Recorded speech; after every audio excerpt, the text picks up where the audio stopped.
everybody. It is Nurse Mo, and welcome back to the Straight A Nursing Podcast. And first, before I get into the topic today, guys, I want to apologize because it has been quiet, like crickets quiet over at the website and here on the podcast. But I promise I have a really good reason. And that reason is that boot camp is about to launch. Finally. Do you ever do that thing where you take on a project and you think, I got this? And then you start getting into the project and you realize this thing is a beast. Well, that's kind of what happened with boot camp.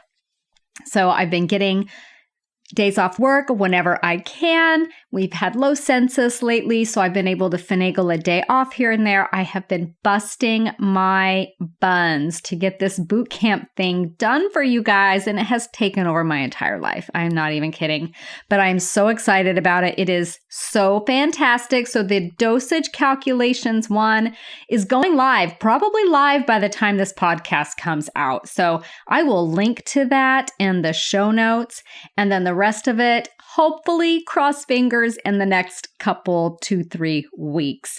So keep your eye out for that. I know it's been quiet. I am so sorry, but as you know, it's me and my cat, and I have a couple of assistants, but for the most part, all the content creation is my job, and whew, it was a big project. Anyway, so we are here, and today we are talking about something that comes up a lot when I'm in my Facebook group or talking with students, and that is how to make that successful transition from pre-nursing student to nursing student. So I wanted to talk about 5 adjustments that you might need to make to your attitude or to your outlook in order to successfully transition from that pre-nursing school mode into nursing school mode. And this especially will come into play for those of you who had to apply to merit-based programs in a highly competitive market. So we'll talk about that in just a minute. So here are 5 adjustments to make before you guys start nursing school next semester. The first thing I want to talk about is learning to be flexible. So you're going to go to nursing school, and the reason you got as far as you did is because you're organized and you're smart and you have a systematic way of doing things and you're really on top of your game. And guess what? Your nursing school instructors are so busy. Oftentimes, I would even say overwhelmed with the mountain of things they have to teach and all the classes they juggle. And we really do need more nursing educators. So anybody here interested in education, I encourage you to look into moving on with your education as you go through your programs to get your master's, maybe even your doctorate, and become a nursing school educator because they are so desperately needed. But you'll see your nursing school educators, your clinical instructors, the professors, the adjunct professors, they are working hard. And sometimes they're flying a little bit maybe by the seat of their pants, and a lot of things are outside of their control. So you have got to learn to be flexible. So I learned early on not to write in my planner in pen because it was an exercise in frustration. I hate erasing pen from my planner because, well, A, you can't erase it, but then you have to put white out over it and it doesn't look cute anymore. And if you know me or have met me, you know how much I like my planner to look cute. So I would only use pencil in my planner and knew that I would be erasing things and moving things around because oftentimes, guys, the night before a class, you get a change to the schedule or the location changes or the time changes, or it could be anything. There were so many last minute things in nursing school. I had to really let go of some of my control issues. And I am the first one to admit that I have control issues, right? That's the first step.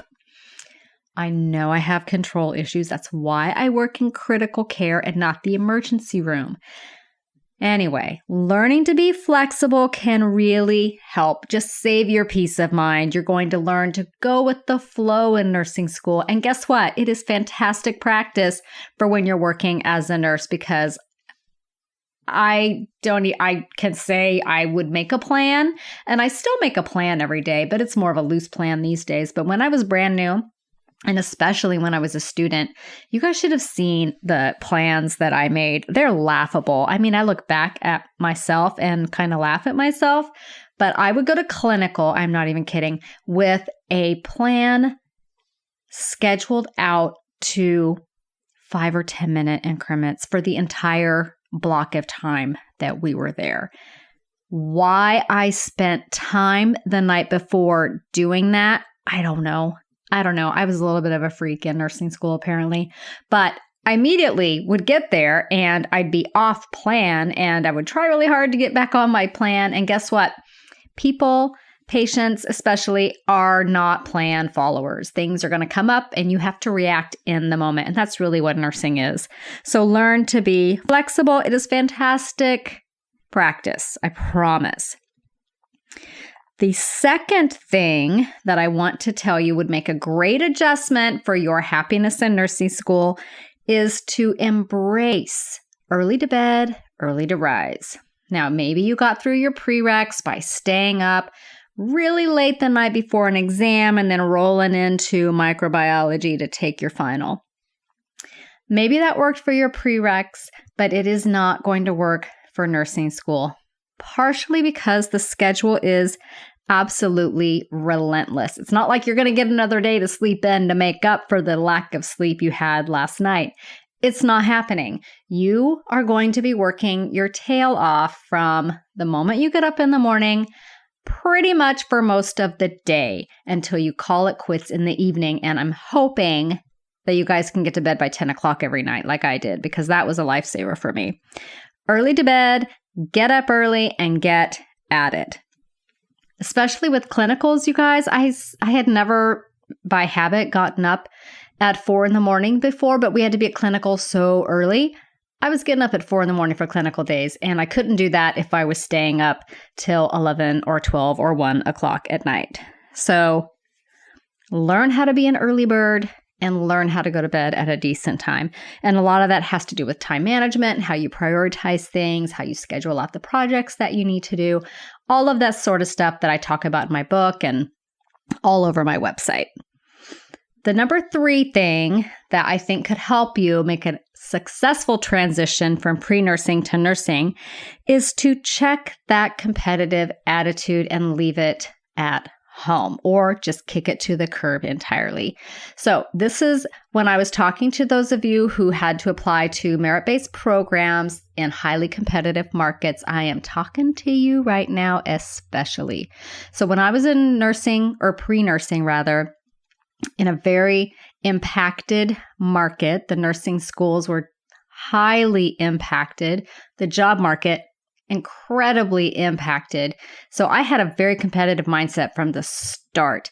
Like when I was a pre-nursing student, and maybe I'm not the most proud of this now. I mean, I would help other people, but I really didn't make time for it. It was not my priority. It really wasn't something that I was doing because honestly, everybody was competition. There were only so many spots. I had to get straight A's. I had to get as many points as I possibly could so that I could get in.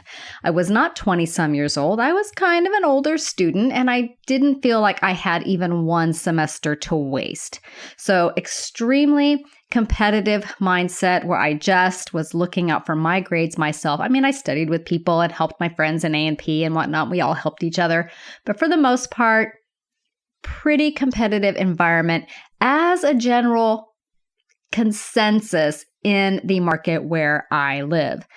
Once I got accepted into nursing school, you guys, that relief that I felt when I got that acceptance letter was huge. And part of it was, oh my gosh, now I can relax. I don't have to worry about what the other people are doing so much. I can just focus on what I'm doing. And that was such a relief. So one of the things I need to express, and I could not say this enough times, so pretend I'm saying it 500 times, is that nursing is a team sport. You will definitely understand this. You'll start to see it in your clinical rotations. You will definitely understand it when you're working as a nurse. It is a team sport. You have to help each other. You have to. So I want you to get into the habit of that in nursing school. Set the competitiveness aside. Don't be that person that brags about their grades because nobody cares. Be humble, be kind, be helpful. Okay? That makes you a leader and not, a great big jerk. So the number 4 thing about making that transition kind of dovetails with that last thing. And that is to, again, be humble. Don't be that know-it-all person. So even if you're super bright, really book smart, you're still at the bottom of the totem pole, guys, when you're in the hospital especially.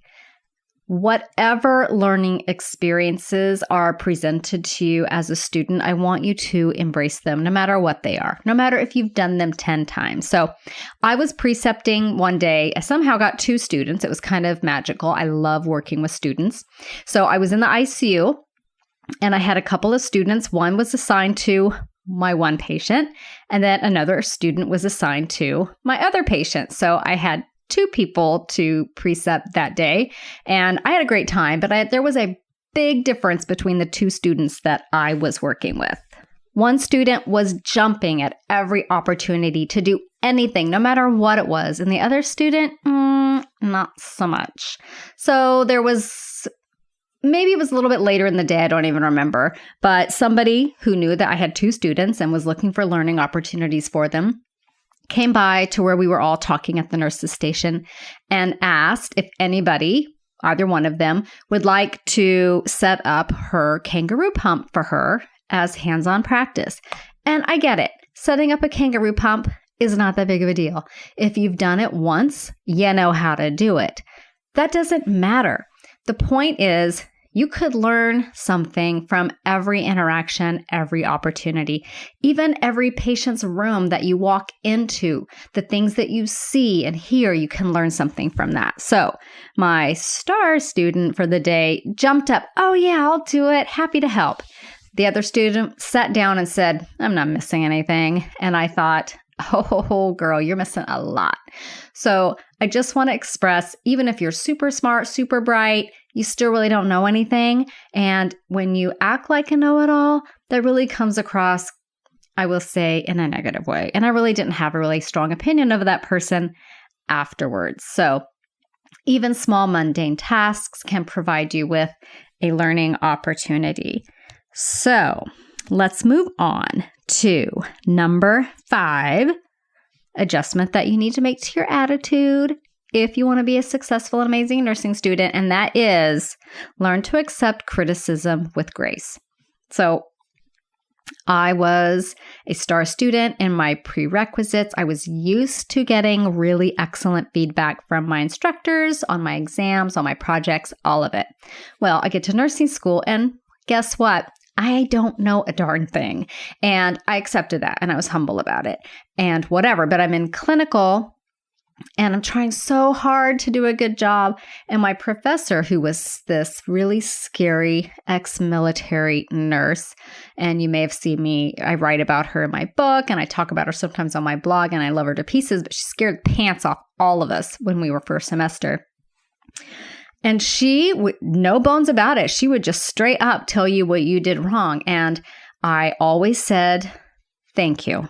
No matter how stupid I felt, or if I thought, well, maybe she's not entirely right. Well, she usually was. But even if I thought I had a rationale for why I did something my way, I knew in my heart that this woman knew 100 times more than I did, 100,000 times more than I did.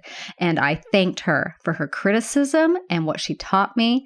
And I put my head down and I did the work and I moved on. I learned to accept her very abrupt, that's a nice way to put it, her very abrupt feedback with grace. I always said, thank you. Those were the only words that came out of my mouth when she criticized me.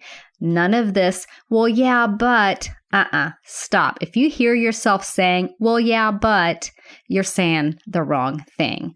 You say, I understand, thank you. Something like that. Move on, learn, be gracious. And that is a short, sweet podcast about 5 things you can do to be an amazing nursing student, making that transition from pre-nursing into nursing school. So as we get the boot camp kind of buckled up here in the next few weeks, I hope to get back on our regular posting schedule. Something I'm throwing around an idea of doing is, you guys know that typically I talk about pretty heavy educational topics on the podcast, and honestly, those take a really long time to put together, but I love doing them because honestly, I learn something every single time I do it, but I can only spend the time on that every so often. So what I was thinking about doing was interspersing short little podcasts here and there, little clinical pearls, just quick little lessons, things I learned in clinical, maybe not necessarily pathophysiology or nursing care related, but just those little things that I find interesting that I can share with you. So I was thinking about doing that. Keep an eye out for it, or let me know what you think about that idea. And so that should be coming up if I start doing it in the next couple of weeks. We also have the planners that, you guys, guess what? They sold out. Can you believe it? I'm so excited. There was a huge demand. They sold out ahead of schedule. The PDF files are still available. If you still really want one, you can get the PDF, and I send you instructions on how to have it printed and bound and shipped to you by these guys I use up in Vancouver that are awesome. And they ship to the US, no problem. And we're working on the 2019 planners for the nursing students. And if I haven't already mentioned this, and I'd be shocked if I hadn't because it is super exciting, we're adding a new planner. It's a smaller size, but the same general functionality. And the idea is that it will be a planner for you when you graduate. You don't need an academic planner anymore, but you still have a busy, full, beautiful, wonderful life to plan. And that will be releasing for January 2019 as well. So I'm in deep production mode on that project as well, trying to get that wrapped up into the printer. Very exciting. If you're interested in updates on that, you can go to bigbeautifulplanner.com. Yes, we are rebranding this whole shebang as its own brand because it is that big of a deal. bigbeautifulplanner.com. Sign up to be on the email list, and I will email you when we launch with a discount code. Yay! And that way, if we do sell out, you will be sure to get one before then. So that is very exciting. We will not be selling them on Etsy anymore. We are getting too grown up for Etsy over here. So we will be selling it on our own website, and I'm very excited. And there's a whole branding thing, and I have a designer, and it's super exciting. So you can look for that as well.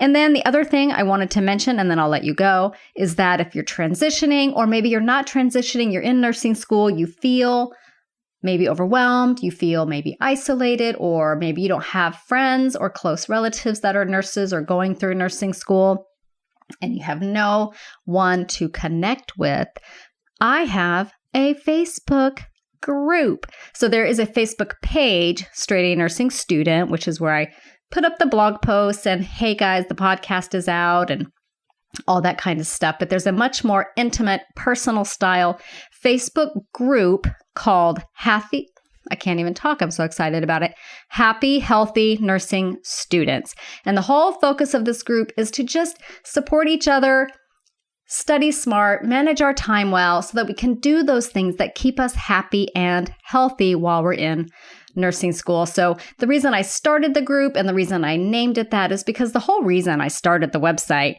was to help nursing students get through school by staying happy, staying healthy, reducing stress, etc. So I thought, well, let's name the Facebook group Happy Healthy Nursing Students. So I did, and there's all kinds of fun stuff happening over there, really supportive group.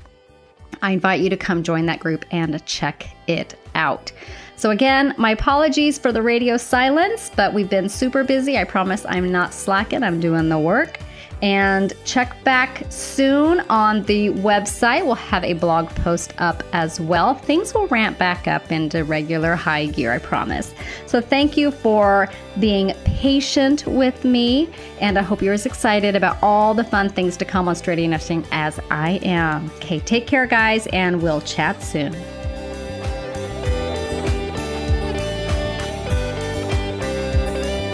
This podcast is brought to you by straightanursingstudent.com. Copyright Mo Media.